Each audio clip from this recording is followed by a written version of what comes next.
Greetings and welcome to the story that will forever change what you thought you knew about armored warfare. On September 19, 1944, amidst a suffocating fog in Lorraine, a new kind of battle was born, one fought not just with brute strength, but with speed, deception, and deadly innovation. Imagine the chaos. German Panther tanks grinding through dense mist when suddenly they face enemy fire from unseen foes. Vehicles that move faster than any tank before, with engines roaring at 55 miles per hour, quicker than a Panther turret can turn. 3 tanks destroyed in seconds, strange high-pitched whines cutting through the fog, silhouettes emerging and vanishing before a shot can be fired. How could such agility exist? Who were these enemies that seemed to defy every rule of armored combat? Could a vehicle weighing less than 20 tons outmaneuver the mightiest German tanks of the time? And why had the Germans, masters of armored doctrine for decades, overlooked the revolutionary potential of speed? All these fragments form a puzzle. What is the true nature of this new warfare, this stealthy, lightning-fast threat that shattered the old paradigms? And what does it mean for the future of armored combat? In this video, we will trace the origins of a weapon born from the lessons of Blitzkrieg, revealing how American engineers dared to rethink everything, transforming mobility into a deadly armor of its own. We'll sift through the facts, separate myth from reality, and expose a shocking truth that will challenge your very understanding of military innovation. So get ready, because what you're about to learn begins right now, at the heart of a battlefield where speed and deception change the game forever. On the morning of September 19th, in the year 1944, precisely at 6:15 in the morning, near the small town of Héricourt, nestled in the eastern part of France, a scene of hazy, dense fog enveloped the rolling countryside of Lorraine. The thick fog cast an almost ghostly veil over the landscape, blurring the boundaries between what was visible and what was shrouded in vapor. Amidst this shrouded environment, the formidable articulated steel might of the 33rd Panzer Brigade, specifically its units equipped with the fearsome Panther tanks, pressed forward toward their designated targets.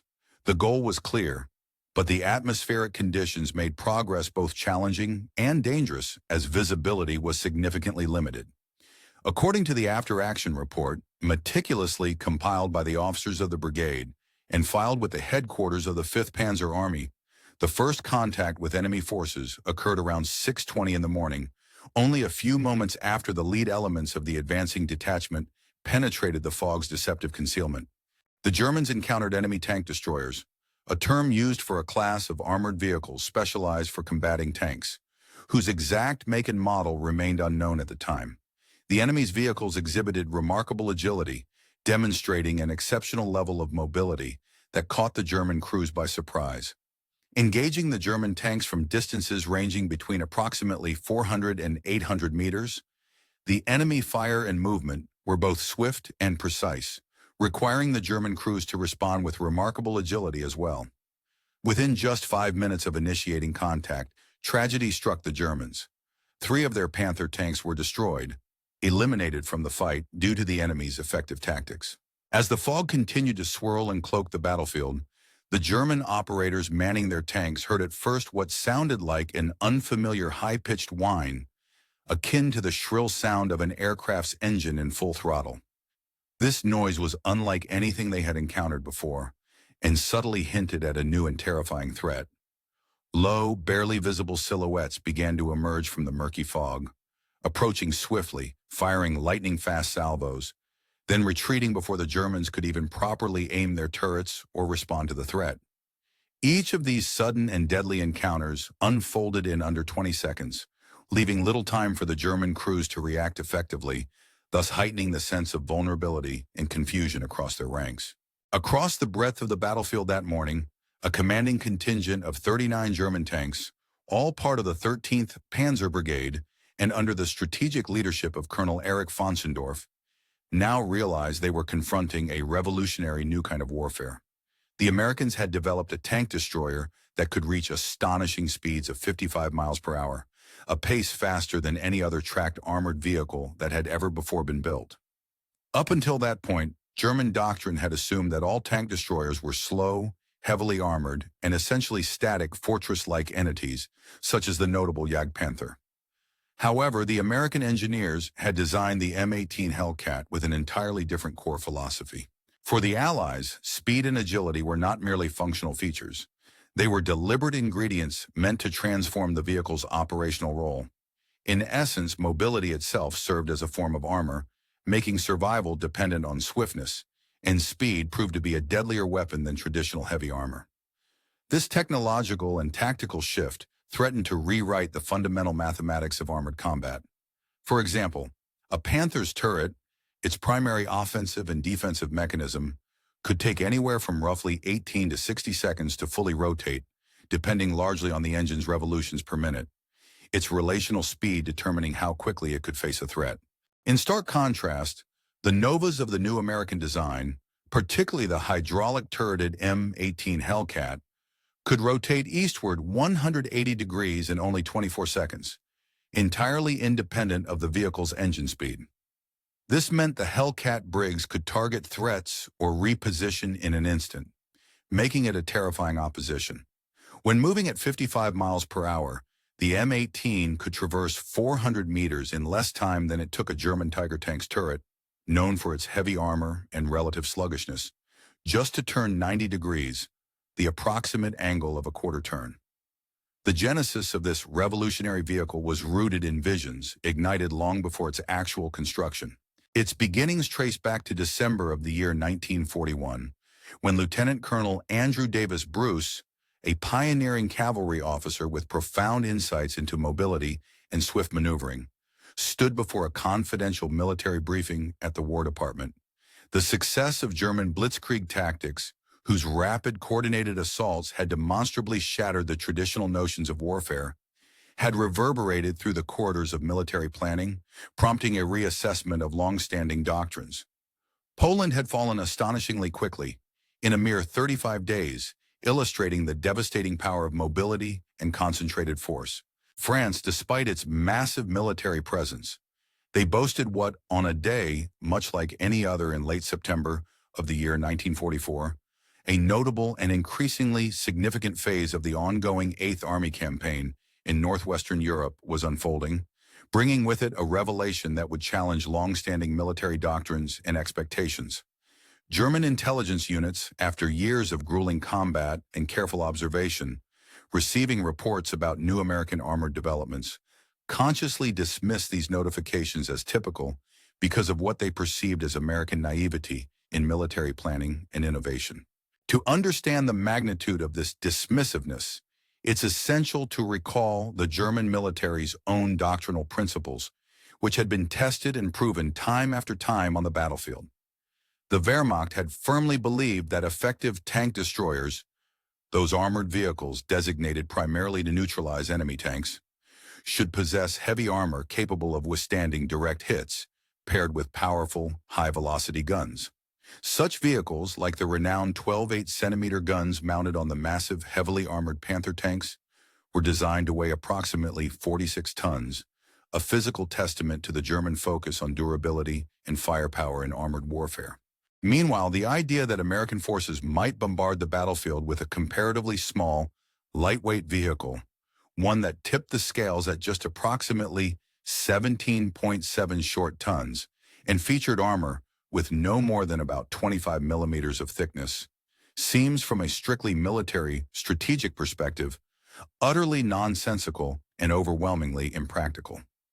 The concept appeared to stand in stark contrast with the principles that the formidable German armored doctrine had prioritized for decades, leading security analysts and military commanders in Berlin to dismiss these developments as superficial or perhaps even an unworthy deviation, rooted in unwarranted American optimism or naivety.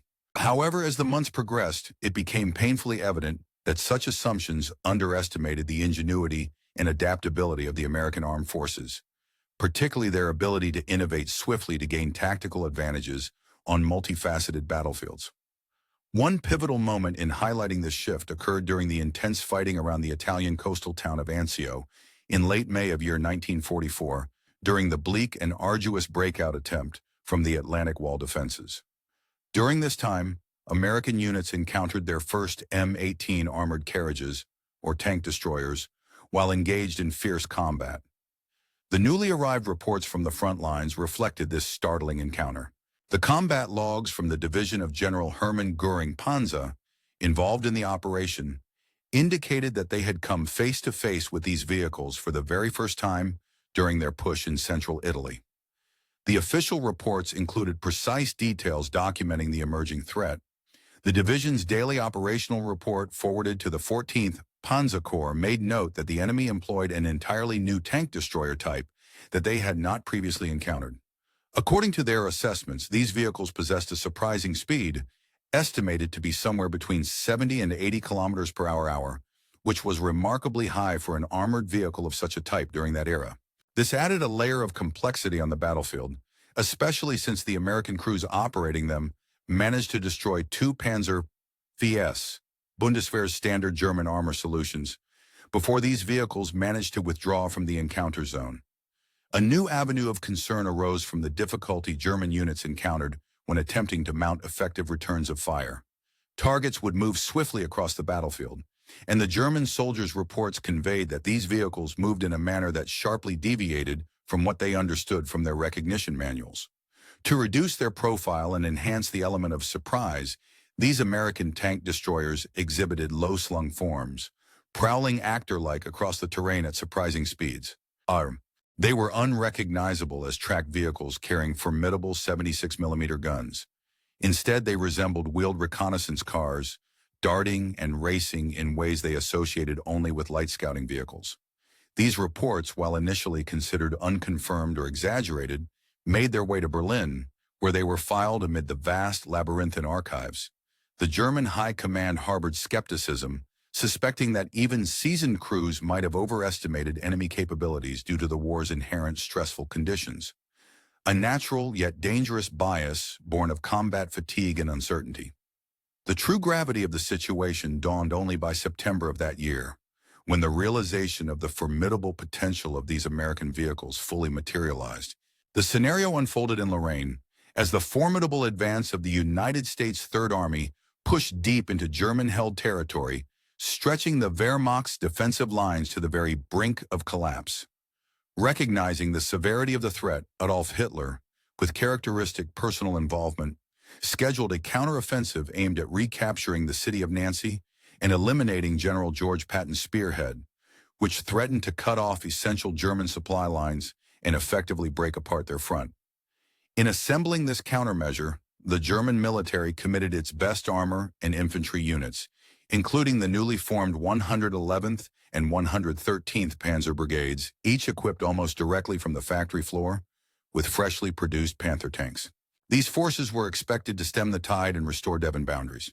To bolster the document was forwarded to the Inspector General of the Panzer Forces, whereupon it unveiled detailed specifications that fundamentally challenged every existing assumption regarding the design and capabilities of tank destroyers.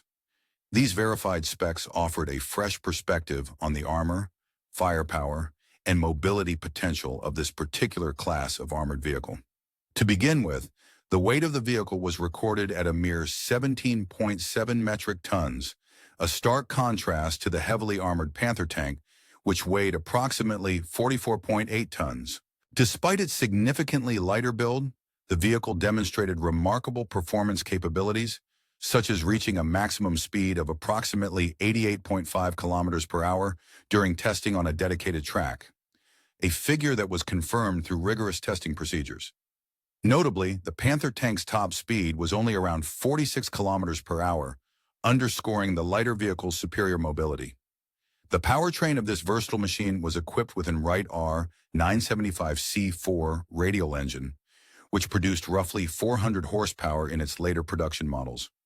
Calculations of the power-to-weight ratio indicated that the vehicle could generate approximately 22.6 horsepower per ton. Comparing this metric with the heavy Panther, which achieved just 15.6 horsepower per ton, revealed the lighter destroyer's more efficient design.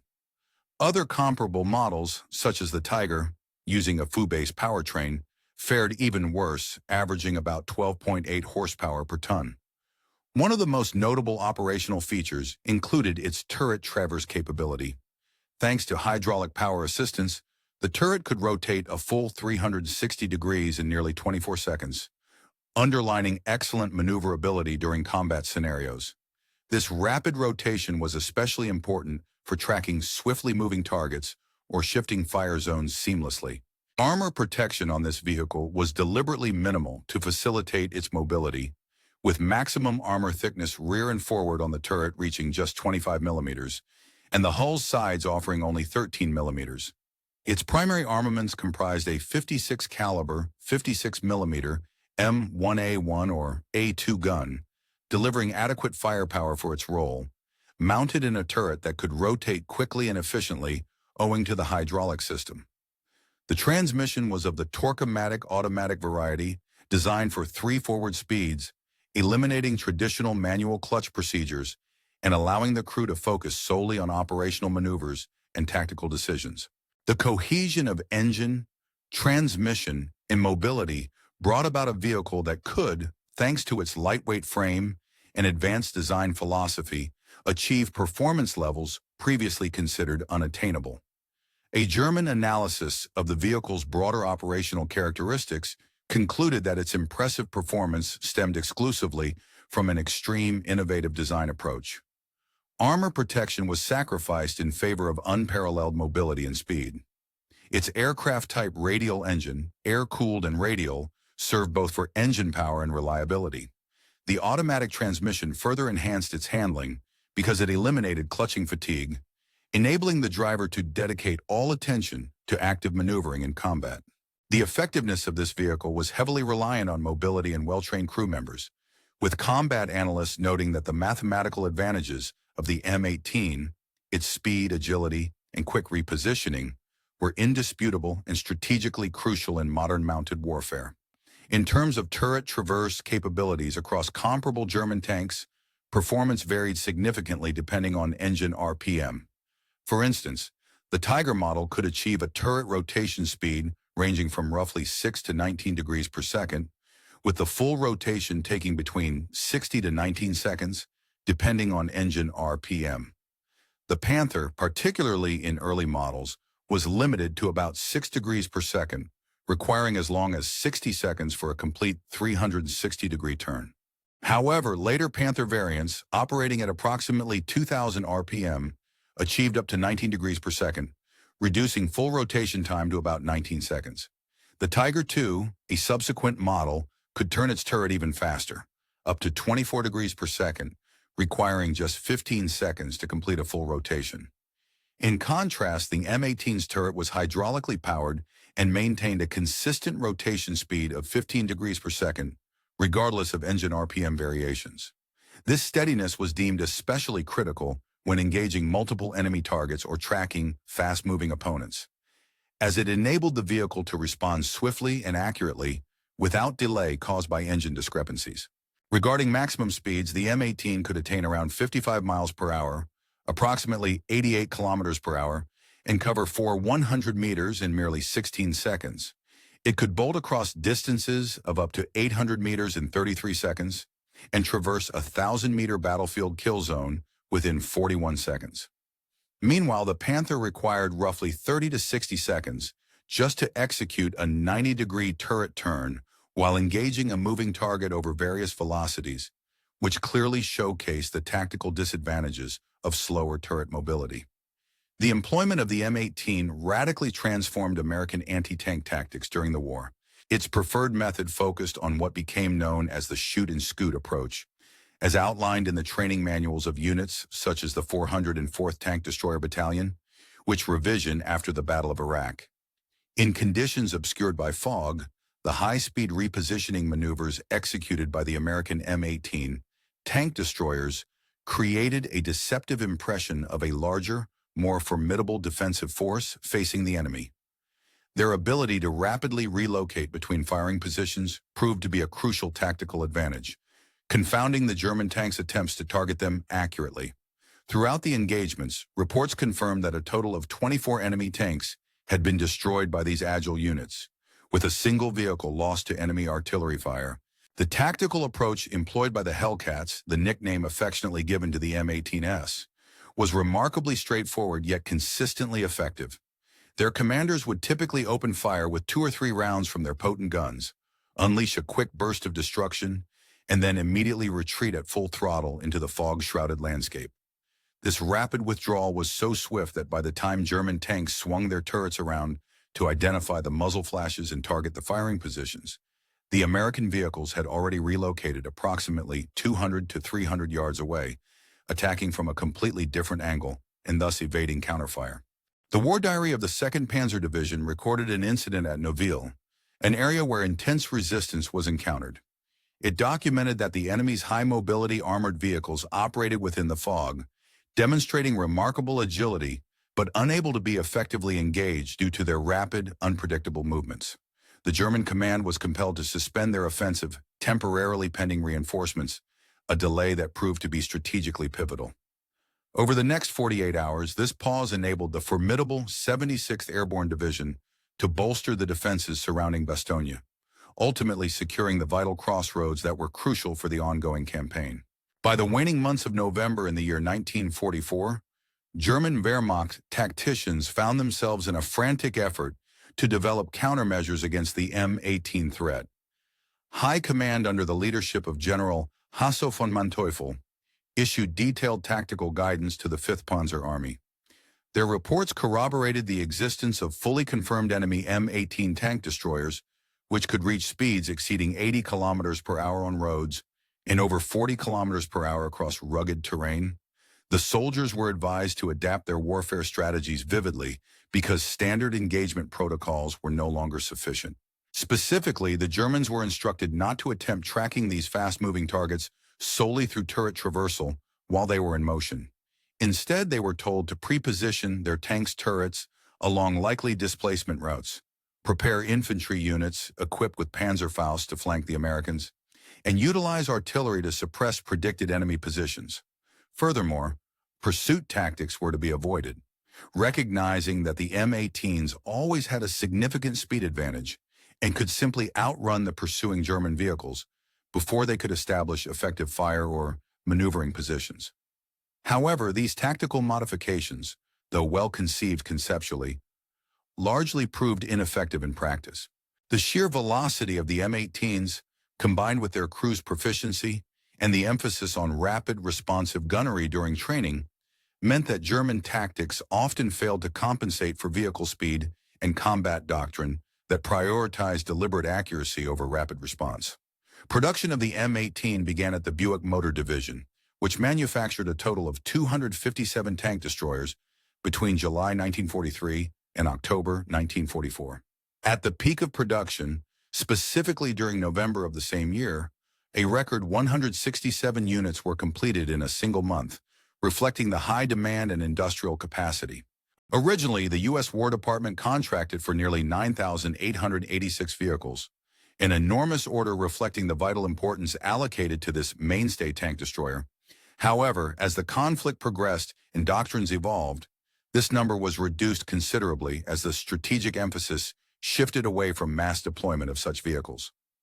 The unit cost of each M18 was approximately $55,230 in 1943, a sum that was relatively high due to the application of specialized engines and complex transmissions. Despite this, mass production was entirely feasible through the standard automotive manufacturing techniques of the America's burgeoning automobile industry. When compared with the German Panther tank, which cost around 100 to 17,100 marks and required considerably longer to produce owing to its intricate final drive and transmission systems, the M18's design exemplified efficiency and manufacturability. Conceived with mass production at the forefront, the M18 was built around the then-standard R975 radial engine, a power plant already in production for aircraft engines and other military vehicles, thus allowing quick adaptation and extensive manufacturing. The simplified drive systems, such as the elimination of complex turret traverse mechanisms and reliance on automotive components, greatly eased production and maintenance. The open-top turret design further streamlined the manufacturing process, reducing both weight and complexity while facilitating easier crew access and quick first aid in emergencies. Recognizing that crews would require specialized training to exploit the vehicle's full potential effectively, the United States Army established dedicated training programs at the Tank Destroyer Training Center located at Camp Hood, Texas. These programs emphasize skills. During brief pauses in operations or movement, the crew of the M18 Hellcat maintained a continuous state of readiness, often positioning the vehicle on platforms designed for rapid firing. The training of gunners prioritized the ability to swiftly identify targets and engage them efficiently while the vehicle was still in motion. A marked departure from traditional long-range, deliberate shooting techniques predominant in German gunners' training programs, which emphasized accuracy and patience over speed. Instead, M18 gunners practiced rapid target acquisition and quick firing at medium ranges, willingly accepting a lower likelihood of hitting the initial shot in favor of engaging quickly and reducing enemy advantage through speed. The training of commanders complemented this approach by stressing heightened battlefield awareness, the importance of making fast, decisive decisions, and seamless coordination with other units of M18 tank destroyers. Commanders were taught to think several moves ahead, always calculating their next 2 or 3 potential firing positions before executing their current shot, thus maintaining tactical flexibility. The psychological makeup required for crews operating the M18 diverged significantly from that of crews manning heavily armored tanks. Recruiters actively sought individuals comfortable with taking risks, capable of making rapid decisions under pressure, and who preferred the agility and stealth of a lightly protected vehicle over the comfort and security of heavier armor. One of the most prominent vulnerabilities of the M18 was its extremely thin armor, which was a fundamental weakness that impacted operational tactics. The turret front, with its protection of no more than 25 millimeters of steel, and the hull sides shielded by merely 13 millimeters, left the tank destroyer exceptionally susceptible to nearly all German anti-tank weapons available. Even small-caliber weapons, such as 20mm anti-aircraft guns, when used at close range, could threaten the vehicle, while 37mm anti-tank guns could reliably damage or destroy it regardless of distance. Moreover, the M18 was vulnerable to secondary threats: Panzerfaust, anti-tank rifles, shrapnel from artillery, and heavy machine gun fire emerging from close ranges targeting exposed sides. As a consequence, crews and commanders were trained to adopt a combat philosophy focused on avoiding exposure. The recommended standard procedures included never remaining stationary in the enemy's eyes and avoiding urban combat zones where movement and speed are negated, maintaining at least a 500-meter distance from enemy infantry, utilizing terrain for concealment persistently, and coordinating with infantry units to suppress or eliminate enemy anti-tank teams became vital elements of operational strategy. Crews proved adept at cultivating an almost sixth sense, maintaining continuous vigilance for threats or escape routes, which was integral to their survival during engagements. By the end of the war, units equipped with the M18 Hellcat had amassed a formidable record of confirmed kills in combat, according to compiled figures. The 704th Tank Destroyer Battalion accounted for 106 enemy tanks destroyed. The 603rd Battalion claimed 92, the 69th Battalion destroyed 67, the 705th Battalion verified 89 kills, and the 85th Battalion achieved 51, summing these figures to a total of 385 confirmed tank kills throughout the European theater. Over its entire service, roughly 540 M18 vehicles participated at maximum strength in combat zones, of which around 216 were lost, resulting in a kill-to-loss ratio of approximately 2.3 to 1. Remarkably respectable given the tactical circumstances. The average engagement distance was about 650 meters, lasting typically around 2.3 minutes. While maintaining this ratio was impressive, the expectations set before the war had been even higher, aiming for dominance over enemy armor. However, the reality of their deployment revealed a different picture. Around 70% of combat time for the M18S was spent supporting infantry rather than hunting enemy tanks specifically. This played into the fundamental doctrine of tank destroyers, which envisioned massed enemy tank assaults as the primary threat. Yet in practice, this scenario proved to be far less common than anticipated, highlighting the limitations and adaptability required of the vehicles. The Italian campaign offered a different set of challenges and demonstrated the versatility of the Hellcat, even in terrains that favored smaller, more mobile units. Operating in the mountainous regions, the 85th Tank Destroyer Battalion found their vehicles capable of rapid redeployment across rugged terrain, making use of mountain road networks where heavier vehicles struggled. These maneuver capabilities allowed them to reposition quickly for optimal engagement and withdrawal, crucial for surviving and prevailing in such difficult conditions. During the fierce battles along the Gothic line, the M18s would rush to high ground control points, seize dominating vantage positions, and then reach out to engage German vehicles stationed in valleys below, often shifting positions rapidly to maintain tactical superiority. Such agile tactics showcased their true potential, transforming the battlefield role of the M18 from a straightforward tank destroyer into a versatile and adaptable asset. As the counter-battery fire arrived swiftly to engage the enemy, it became evident that the German forces stationed in Italy had grown somewhat complacent due to their experience with the generally slow and ponderous movements exhibited by the Allied forces navigating the challenging terrain of the region. They had become accustomed to assuming that their opponents would operate cautiously and slowly, allowing for easier anticipation and engagement. However, they were repeatedly caught off guard by the remarkably quick response times of the M18 Hellcat tank destroyers, which showcased an entirely different level of mobility and remobilization. A corps-level German military report explicitly acknowledged this emerging reality, noting that the enemy's tank destroyers demonstrated an impressive to gather rapidly at locations threatened by attack. The report highlighted that the speed at which the M18 could be redeployed, relocating swiftly from one point to another, often outpaced German counterfire efforts, making it difficult for German artillery and defensive formations to respond effectively in time. In essence, the rapid concentration and redeployment capabilities of these vehicles undermined traditional German defensive expectations and tactics. The 59th 137th Tank Destroyer Battalion, which was actively involved in the Pacific Theater, transported their M18 to engage in the campaign across the Philippines. Within this environment, faced with only minimal Japanese armored resistance, these vehicles fulfilled mostly support roles such as bunker busting and providing close infantry assistance. The initial design of the M18, with its open turret, proved nearly fatal when used against Japanese infantry tactics, which frequently involved close-in grenade and satchel charge attacks.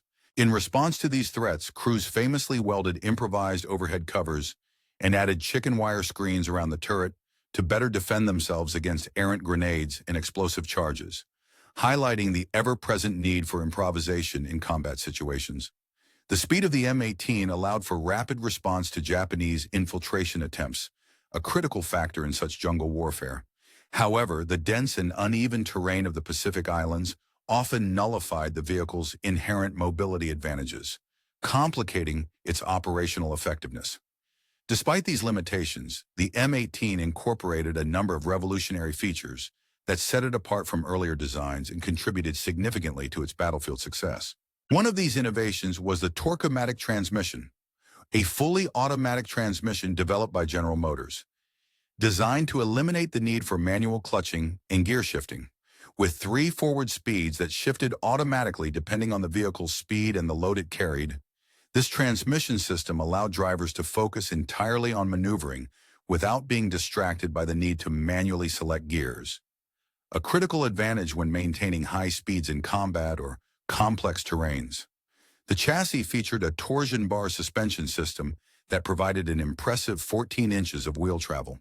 Such a suspension allowed the vehicle to sustain high-speed movement over rough and unpredictable terrain by absorbing impacts that would have otherwise damaged vehicles with traditional leaf spring suspensions.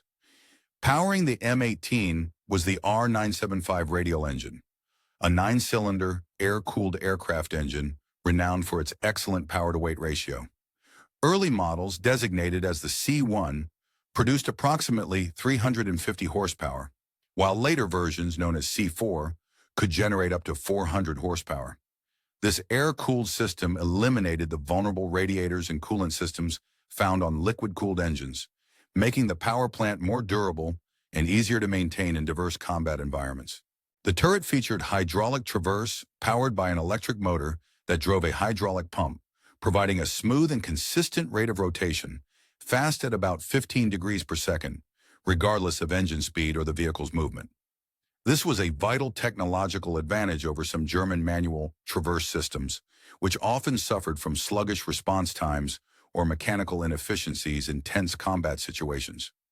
The combat record of the M18 Hellcat profoundly influenced subsequent developments in armored vehicle design even after the war. The tank destroyer doctrine, centered on exploiting superior mobility rather than thick armor, eventually fell out of favor, leading to the disbandment of dedicated tank destroyer forces in November of the year 1945. Nevertheless, the demonstration of rapid maneuverability that the Hellcat embodied resonated worldwide, inspiring many nations to develop their own vehicles emphasizing speed and agility. The Soviet Union, for example, developed the PT-76 light amphibious tank and the BMP infantry fighting vehicle, both emphasizing remarkable mobility. Britain introduced the CVRT series, combat vehicle reconnaissance tracked vehicles, that prioritize speed for reconnaissance roles. France designed the AN/MX-13, equipped with an automatic loader, to reduce weight and improve agility. Germany shifted toward the Leopard 1 tank, which sacrificed some heavy armor in favor of enhanced mobility. This represented a clear reversal from the underlying philosophies of World War II, where thick armor and firepower often took precedence over speed and maneuverability. Modern wheeled tank destroyers, such as Italy's Centauro, Japan's Type 16, and the U.S. Army's M1128 mobile gun system, serve as conceptual descendants of the M18. These vehicles accept increased vulnerability in exchange for strategic and tactical mobility, demonstrating how the development and operational history of the M18 Hellcat reveal a fascinating interplay of strategic innovation, technical limitations, psychological impact, and tactical effectiveness that ultimately shaped the course of armored warfare during World War II. Crews dedicated years to mastering meticulous shooting techniques, aiming for pinpoint accuracy in their attacks. But these refined skills proved largely ineffective against targets that moved unpredictably and at high speed. The rapid displacement of enemy vehicles often rendered even the most precise gunnery useless, exposing inherent limitations in current technology and tactics. The mechanical constraints of the German tanks further accentuated the vulnerabilities of traditional approaches to armored combat. For example, the German turret traverse systems, which relied on engine RPM and mechanical gears, could not match the rapid and consistent hydraulic traverse mechanisms utilized by the M18. This meant that when the American Hellcat was operating at idle or low engine speeds, especially when flanking an enemy, the German tanks were essentially powerless to effectively track or retaliate against the fast-moving American vehicle. As a result, in these scenarios, German armor became almost helpless, unable to match the speed and agility of the Hellcat, thereby providing a significant tactical advantage to the U.S. forces. Beyond the technical realm, the psychological impact on the German crews was profound. Before encountering the M18 and similar fast-moving American tanks, German tankers had operated with relative confidence and impunity against most Allied armored units. They had become accustomed to dominating battlefield engagements without fear of being outmaneuvered or outrun. Suddenly, their perception of invincibility was challenged when they realized that they now faced enemies that could strike unpredictably, disappear quickly, and evade traditional targeting methods. This shift from being the predator to becoming prey created an undeniable psychological shock, disorienting crews and disrupting their combat effectiveness, often with morale and confidence broken. Another critical factor in the American success during these encounters was the breakdown or limitation of German communication systems. German tactical radios, already strained and hampered by interference from Allied jamming efforts, were unable to effectively coordinate responses to the rapidly advancing M18 platoons. The inability to relay accurate, timely information meant that German units often lacked the coordinated maneuvering needed to counter the fast, hit-and-run tactics of the Hellcat units. This communication failure further amplified the American advantage, allowing them to exploit gaps, flank formations, and execute complex maneuvers with little immediate finished German response. Histories and interviews conducted in the aftermath of the war, particularly by the United States Army's Military History Institute, consistently highlight speed as the foremost factor behind the M18's operational success and survivability. For example, veterans of the M18 units recounted lessons learned and strategies employed that centered on swift movement, rapid firing, and quick decision-making. Staff Sergeant Vernon Miller, belonging to the 85th Tank Destroyer Battalion, described their combat philosophy succinctly. "We live by three rules. Shoot fast, move fast, think fast. If you did all three, you went home. If you failed at any one of those, you didn't." These principles underline their focus on maintaining swift, aggressive offensive actions that kept them outside the effective range of enemy counterattacks. Similarly, Technical Sergeant John Patterson of the 6003rd Tank Destroyer Battalion articulated the essence of the Hellcat's tactical philosophy, emphasizing its nature as an instrument of unconventional, aggressive tactics. The Hellcat wasn't about fair fights. It was about unfair fights in our favor. We'd hit them where they didn't expect, when they didn't expect, and before they knew what was happening, we'd be gone. This approach leveraged surprise and speed as key elements and proved decisive on the battlefield. Private First Class Robert Chen summed up the practical advantages of the vehicle vividly, recalling how the comfort, or rather the resilience of sitting inside the M18 dramatically contributed to survival. "Every time I climbed into our M18, I knew I was sitting in a tin can, but it was a tin can that could run 55 miles per hour. That speed saved my life more times than any armor could have done." An examination of the M18's combat effectiveness through detailed statistics helps illuminate its strengths and weaknesses in a comprehensive manner. The mobilities and mechanical performance metrics paint a clear picture. A top speed of about 55 miles per hour, which translates to approximately 88.5 kilometers per hour on paved roads, combined with a reasonably good cross-country speed of around 26 miles per hour, or 42 kilometers per hour. Its rapid acceleration phase, able to reach 30 miles per hour from a standstill in just about 11 seconds, enabled quick reactions in combat. The vehicle's operational range of approximately 150 miles on a 75-gallon fuel tank allowed for extended offensive and reconnaissance maneuvers, while its ground pressure, just over 10.5 pounds per square inch, was lighter than many trucks, facilitating high mobility over various terrains. In terms of combat performance, the statistics are noteworthy.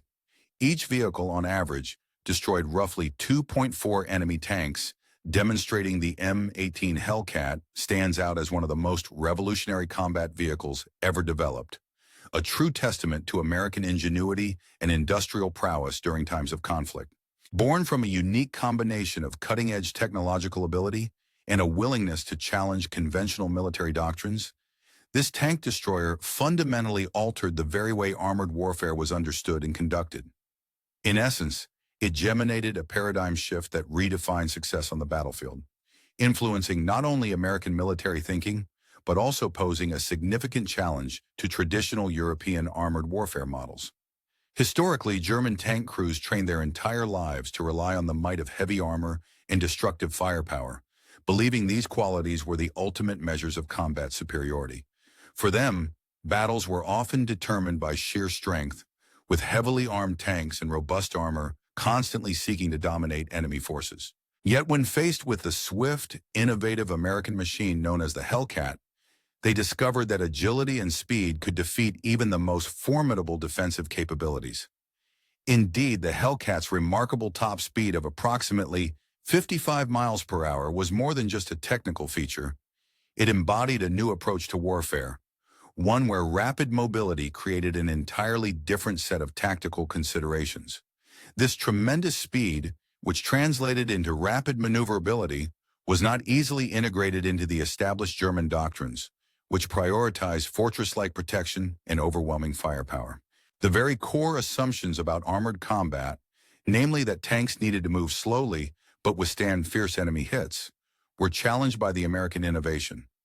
The Hellcat's design philosophy moved away from these traditional values toward a focus on agility and swift repositioning. Such a shift meant that German tactical plans, which routinely depended on calculated aiming shots and positioning, had to adapt quickly or be rendered ineffective. The efficacy of the Hellcat was thus rooted not only in machine mechanics, but also in its capacity to turn the rules of engagement upside down. Throughout the grueling campaigns across France, the battered forests of the Ardennes, and finally into Germany itself, the German tank crews repeatedly learned that speed and agility could outmatch durability and weight. Observing their carefully aimed shots often miss rapidly moving targets, they understood that survival on these modern battlefields often went not to the most heavily armed or the most armor-plated, but to the swiftest and most adaptable units. These lessons, learned amid the chaos of combat, persisted long after the guns fell silent. They demonstrated that enemies could be outflanked, outrun, and outthought, reshaping notions of battlefield dominance. When military historians examine the importance of the M18 Hellcat today, they recognize it as more than just a procurable example of an effective tank destroyer. Instead, they see a pinnacle of productively disruptive American military innovation, an approach rooted in identifying and systematically neutralizing enemy strengths through creativity and unorthodox tactics. The Hellcat achieved a remarkable feat. It was a weapon that, at the moment of confrontation, was far more than an assembly of mechanical parts. It became a symbol of strategic ingenuity, a vehicle that embodied the essence of modern combat, where speed rather than armor or raw firepower could determine the outcome. Contrary to expectations, the German soldiers who engaged with the Hellcat remained unaware that this swift, elusive vehicle could actually reach nearly 55 miles per hour. It was this element of surprise, coupled with innovative tactics, meticulous crew training, and a mindset open to unconventional methods, that allowed the American design to overshadow more traditional armored systems. Such combined factors created a truly exceptional system, one that transcended the mere sum of its mechanical parts, challenging and ultimately altering existing doctrines of armored warfare. In the grand scheme of conflict, the M18 Hellcat redefined what it meant to dominate a battlefield. It laid bare several revolutionary truths: that functional protection need not rely solely on heavy armor, that lethality could be achieved without the apocalyptic scale of a giant gun, and most poignantly, that mobility itself could be the key to victory. The Hellcat's capability to outrun German tanks and evade their more rigid strategic thinking proved that fierce competitiveness could be attained by simply moving too fast for opponents to adequately respond. At its top speed, this vehicle surpassed not only German tanks, but also the foundational tenets of their military doctrine. Its ghostly presence on battlegrounds haunted modern military strategists, whose concepts of maneuver warfare have since incorporated the legendary lessons of the Hellcat. The lesson imparted by the Hellcat endures today, that sometimes true protection lies in not being where the enemy's fire and threats are strongest. German forces operating with units such as the 113th Panzer Brigade and the 2nd Panzer Division learned painfully, through the brutal toll of combat, that enemies driven by innovation did not fight on conventional terms. Instead, they manipulated the battlefield to their advantage, turning local strengths into vulnerabilities, moving swiftly and unpredictably, often striking from the fog, and then disappearing before retaliation could be mounted. This relentless agility meant that American ingenuity was not merely about producing better tanks as traditionally understood. Rather, it was in an unexpected twist of fate. It was not merely the hunters who pursed their quarry, but rather a force that turned the tables, becoming the very entity that hunted the hunters themselves, instilling an eerie sense of mutual resourcefulness and unpredictability in the game of pursuit.